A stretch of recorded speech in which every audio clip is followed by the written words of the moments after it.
2 jours à peine s'étaient écoulés depuis mon mariage.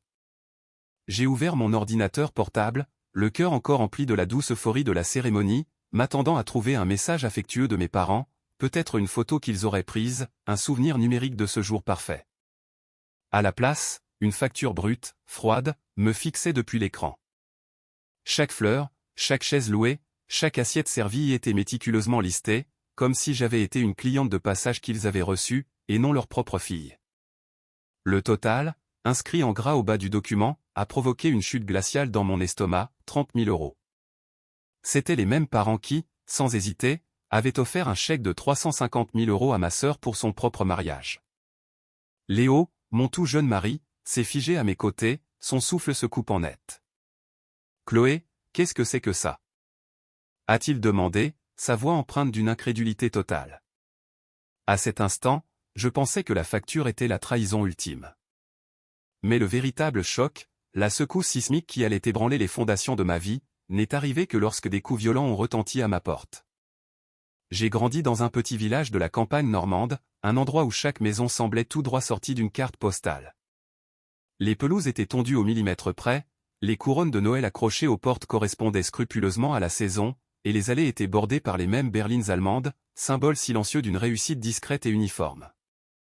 Mes parents, Stéphane et Sandrine Leroy, s'intégraient à la perfection dans ce décor.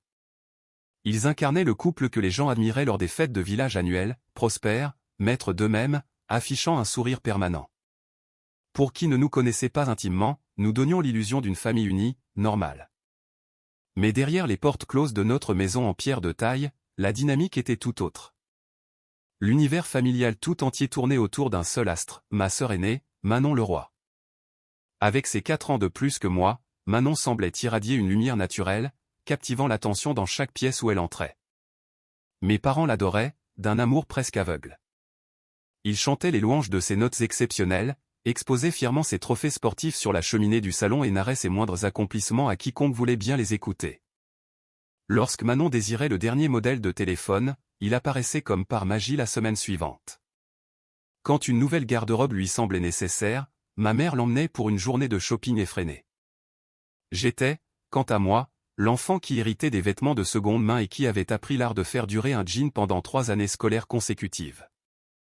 J'ai commencé à travailler à l'âge de 16 ans, non par obligation, mais par un besoin viscéral d'acquérir les choses pour lesquelles mes parents ne jugeaient pas utile de dépenser. Ils appelaient cela « forger le caractère ». À l'époque, dans ma naïveté, je les croyais. Le favoritisme n'était jamais bruyant, jamais ouvertement cruel. Il était insidieux, silencieux, tissé dans le quotidien. Une porte qui se fermait pour une conversation privée, une caresse douce sur l'épaule de Manon, un regard complice échangé au-dessus de ma tête. Lors des vacances, c'était Manon qui choisissait le restaurant, les activités familiales, et même les films que nous regardions tous ensemble le soir. J'ai donc appris à me fondre dans le décor, à ne pas occuper trop d'espace, à devenir une présence discrète. Le jour où j'ai déménagé à Lyon pour mes études supérieures, puis plus tard, lorsque je suis devenu ingénieur en informatique, j'avais déjà construit mon indépendance comme une armure. Et la plupart du temps, cette armure me protégeait. Je m'étais forgé une existence qui me semblait stable, solide, même si une petite partie de moi, enfouie très profondément, se demandait encore pourquoi les 2 personnes qui m'avaient élevé ne semblaient jamais m'avoir vraiment vu. Et puis, j'ai rencontré Léo Dubois, qui est aujourd'hui mon mari. Léo venait d'une famille chaleureuse, ancrée, qui m'a traité avec une bienveillance si naturelle qu'elle m'était jusqu'alors inconnue. Sa mère m'a serré dans ses bras dès notre première rencontre. Son père m'a posé des questions profondes et réfléchies sur mon travail. Ses frères et sœurs plaisantaient avec moi comme si j'avais toujours fait partie de leur cercle. Léo, lui, voyait les parties les plus secrètes de moi. Ce calme que j'avais pratiqué jusqu'à la perfection, cette habitude de me faire toute petite, la façon dont je balayais d'un revers de main les petites blessures. Il ne laissait rien passer. Il a appris à déchiffrer mes silences. Alors, quand il m'a demandé en mariage l'année dernière, j'ai eu l'impression que c'était le début de quelque chose de doux et de vrai. La réaction de mes parents m'a presque surprise par son enthousiasme. Ils m'ont posé des questions sur le traiteur d'un gîte en Provence que nous envisagions. Ils ont insisté, sans la moindre hésitation, sur le fait qu'ils voulaient payer pour l'intégralité du mariage. Après avoir donné 350 000 € à Manon pour le sien, cette offre n'aurait pas dû me choquer, mais elle l'a fait. Pas à cause du montant, mais à cause de la sincérité qui semblait émaner de leur voix. J'ai eu l'impression, pour la toute première fois de ma vie, qu'ils voulaient me traiter de la même manière qu'ils la traitaient. Je me suis laissé aller à y croire. Et cette croyance allait me coûter bien plus cher que ce que la facture indiquait. Le jour de notre mariage fut intime, chaleureux, et exactement ce que Léo et moi désirions. Nous l'avions organisé dans le jardin luxuriant d'une maison de campagne en Loire-Valais, avec des guirlandes lumineuses suspendues bas entre les arbres et une musique douce qui flottait entre les tables. Mes parents, Stéphane et Sandrine, sont arrivés en avance. Ils m'ont prise dans leurs bras, ont complimenté le lieu, et ont insisté pour régler les derniers soldes avec le même enthousiasme joyeux qu'ils affichaient depuis des mois. Ce n'était pas un mariage extravagant comme celui de Manon, qui avait fait les pages vie locale et d'un quotidien régional, mais il était authentique et sincère. Il me ressemblait. Pendant la réception, j'ai surpris ma mère essuyant une larme alors que Léo et moi dansions. Mon père a donné une grande tape dans le dos de Léo, louant les vœux qu'il avait écrits. Pendant un bref instant, un moment suspendu dans le temps, je me suis demandé si les années de distance entre nous étaient enfin en train de s'effacer. Si c'était ça, la sensation d'être enfin vu, d'appartenir à quelque chose. Je me suis endormi cette nuit-là, convaincu que quelque chose au sein de ma famille avait changé, d'une manière que je n'aurais jamais osé espérer. 2 jours plus tard, cette illusion s'est brisée en 1000 morceaux. J'étais encore entouré de cadeaux à moitié déballés et de rubans égarés lorsque je me suis assise devant mon ordinateur portable dans notre appartement à Paris. Léo préparait du café dans la cuisine, son chantonnement léger me parvenant du bout du couloir. Je pensais que mes parents auraient pu envoyer un mot doux, ou peut-être une photo prise pendant la cérémonie. L'objet de l'email, paiement mariage, ne m'a pas inquiété. Au contraire, j'ai supposé qu'il s'agissait d'un récapitulatif qu'ils voulaient que je conserve pour mes archives. Mais lorsque l'email s'est ouvert, l'air dans l'appartement a semblé se raréfier. Ce n'était pas un récapitulatif. C'était une facture. Une facture détaillée, item par item, listant chaque détail du jour de notre mariage.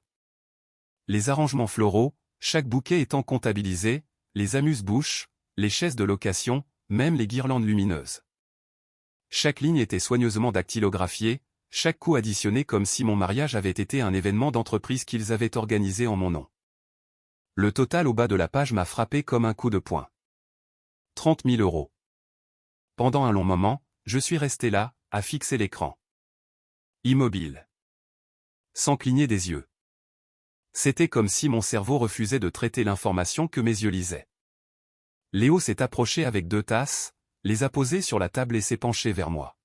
« Et, ça va ?» Sa voix s'est éteinte au moment où il a vu l'écran.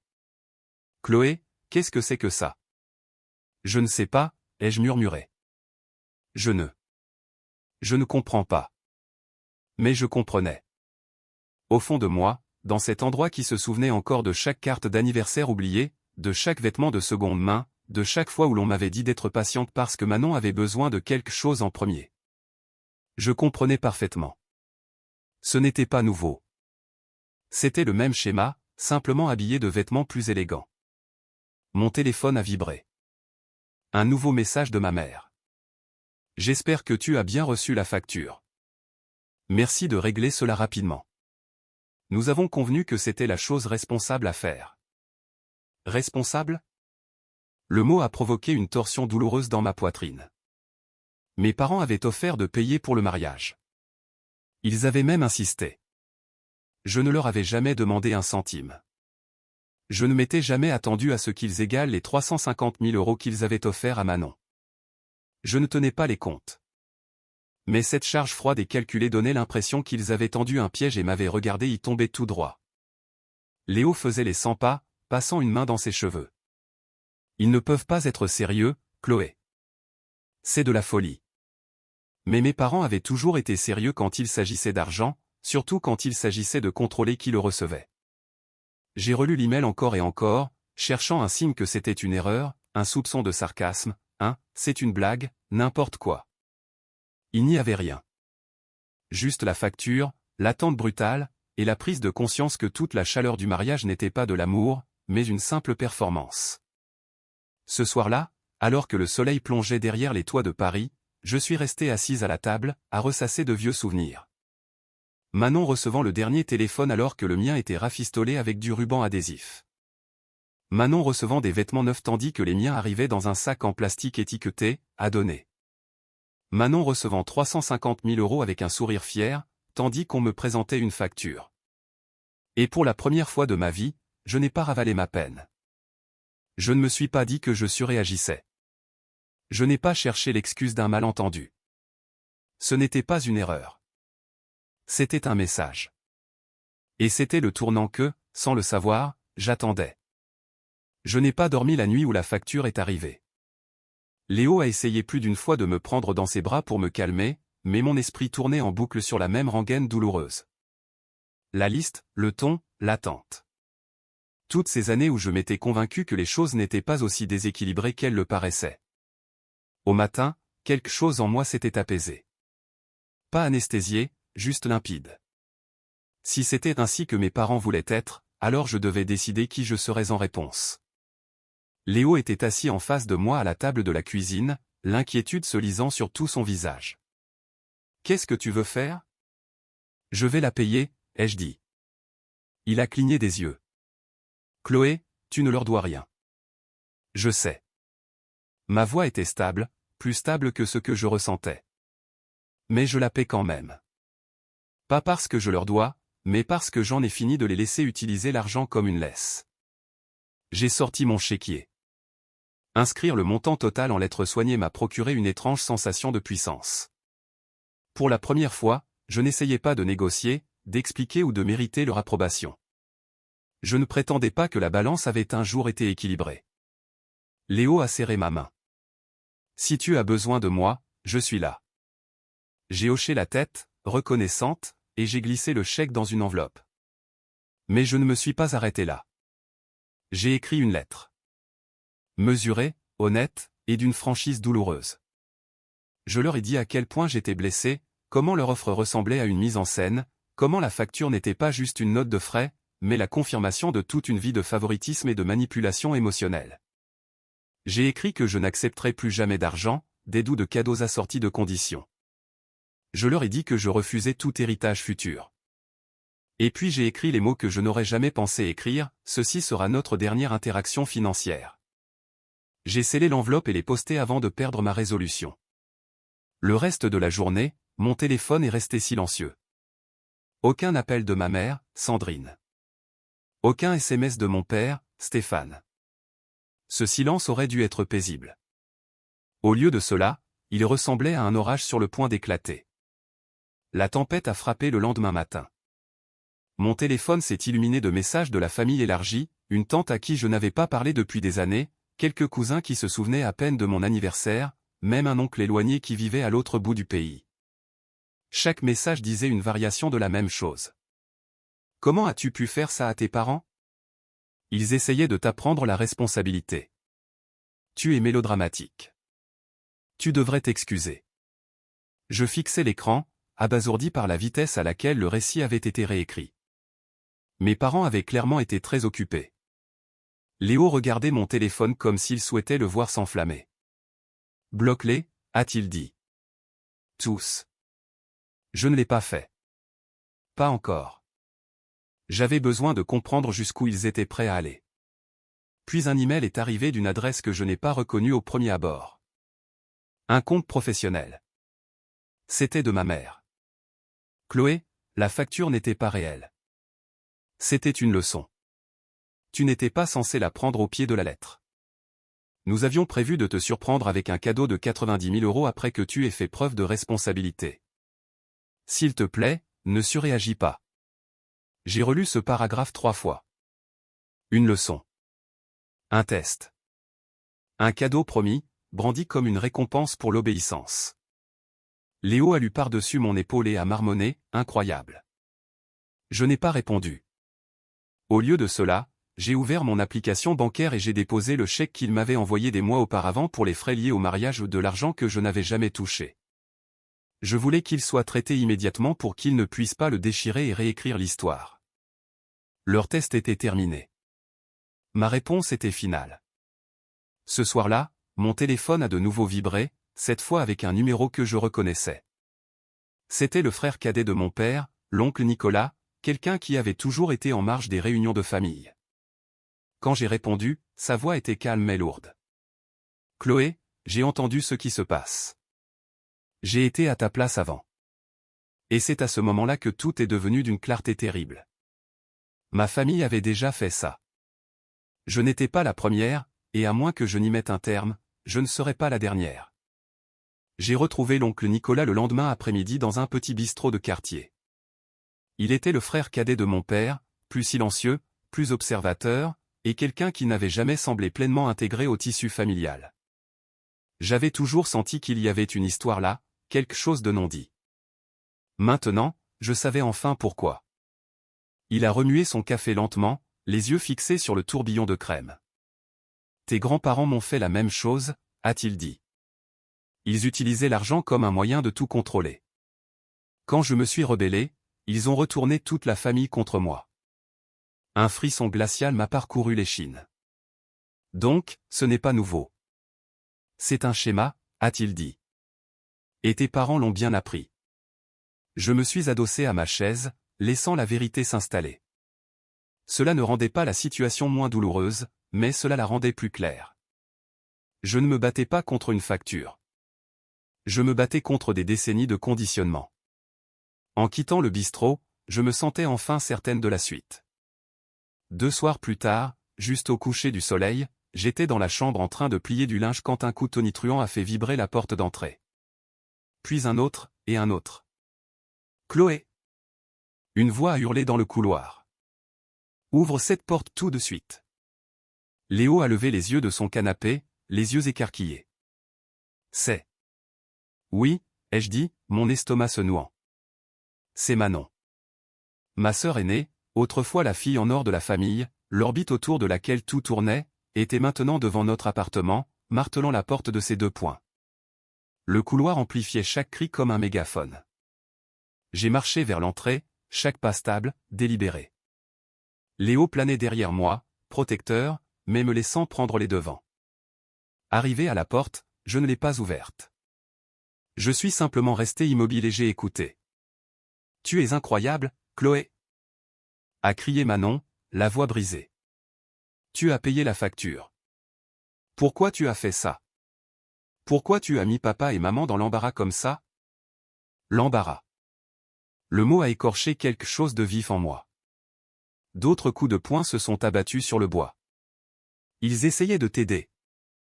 Ils t'ont donné une chance de faire tes preuves, et tu as transformé ça en un drame monumental. Mes mains se sont crispées le long de mon corps, non pas par peur, mais par lucidité. C'était exactement comme ça que Manon avait appris à penser. Tout ce qu'elle recevait était un cadeau. Tout ce que je recevais était conditionnel. Léo a chuchoté, « Tu veux que j'appelle la sécurité de l'immeuble? » Pas encore, ai-je murmuré. Je veux l'entendre.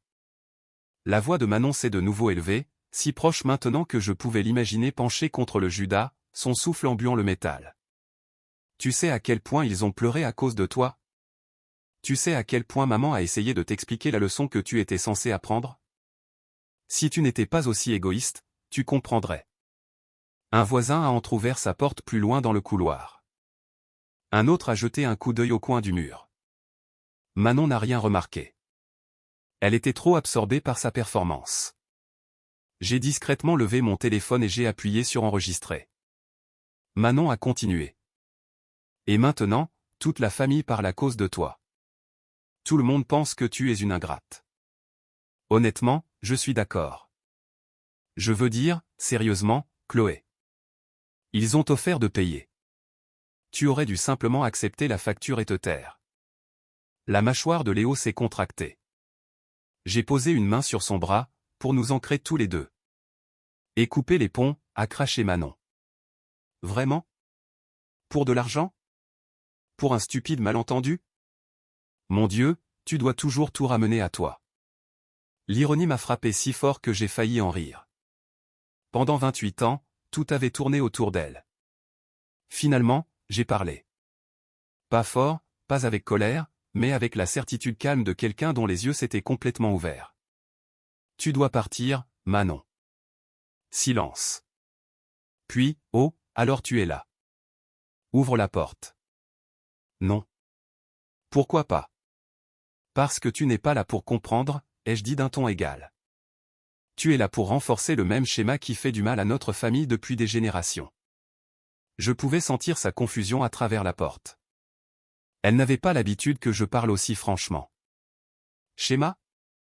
De quoi tu parles? Tu ne veux pas de réponse, ai-je dit. Tu veux de l'obéissance. Tu veux que je rentre dans le rang et que je prétende que le monde a toujours tourné autour de toi. Je ne ferai plus ça. Son ton s'est aiguisé. Ne me psychanalyse pas, Chloé. Ce n'est pas moi le problème ici. C'est toi. Non, ai-je dit doucement. Je dis juste enfin la vérité à voix haute. Elle a laissé échapper un rire aigu et désespéré. Tu délires. Papa et maman essayaient de t'apprendre à être responsable. Ils prévoyaient de t'offrir 90 000 € après. Tu as tout gâché. Il ne s'agit pas d'argent. Si, bien sûr que si. Non, ai-je répété, plus fermement maintenant. Il s'agit de contrôle. Il y a eu un long silence, juste l'air tremblant entre nous, puis un sanglot étouffé. Et alors?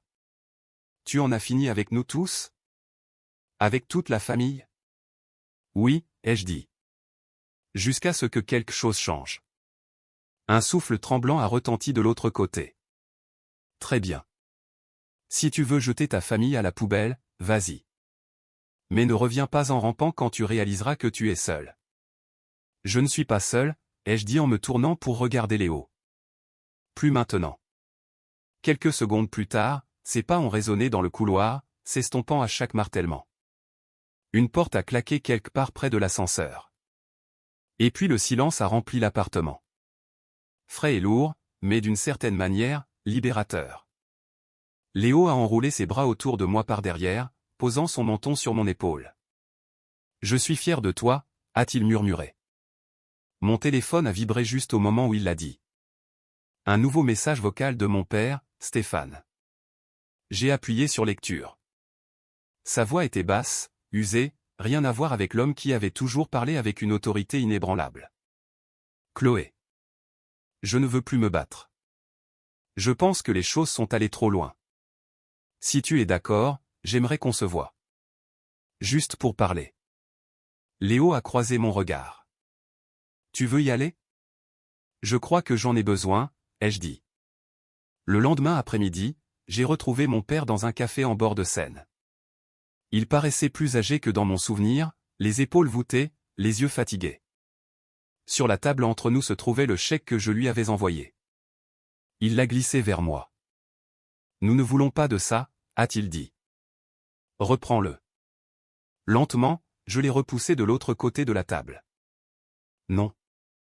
Il a cligné des yeux. Chloé, il ne s'agit plus d'argent. Et pour la première fois de ma vie, il n'a eu aucune réponse. Après cette rencontre avec mon père, quelque chose en moi s'est apaisé. Pas joyeusement, pas douloureusement, mais définitivement. Le poids que je portais depuis l'enfance s'est allégé. Léo et moi sommes rentrés à la maison sous le soleil de fin d'après-midi, et pour la première fois depuis des semaines, ma poitrine n'était pas serrée. Mes parents ont cessé d'envoyer des emails. La famille élargie s'est tue aussi, réalisant peut-être que leur message ne m'atteignait plus. Le silence ne semblait plus menaçant cette fois. Il semblait mérité. La famille de Léo nous a invités à dîner ce week-end-là. Sa mère m'a serré dans ses bras. Son père m'a gardé la dernière part de tarte aux fruits. Et pendant un instant, j'ai compris ce que la famille était censée être. Stable, simple, bienveillante. Je n'étais pas assez naïve pour croire que tout était réglé. Mais je n'étais plus non plus piégé dans l'ancien cycle. Pour la première fois de ma vie, l'avenir me semblait m'appartenir. Avec le recul, la facture n'était pas la véritable trahison. C'était le rappel de combien de temps j'avais accepté des miettes en appelant cela de l'amour. Poser des limites n'a pas brisé ma famille. Cela a finalement brisé le cycle. Et si vous vous êtes déjà senti invisible, inentendu, ou si l'on attendait de vous que vous restiez silencieux pour préserver la paix, vous n'êtes pas seul. Partagez votre histoire dans les commentaires. Dites-moi quelle partie vous a le plus touché et abonnez-vous pour ne pas manquer la prochaine.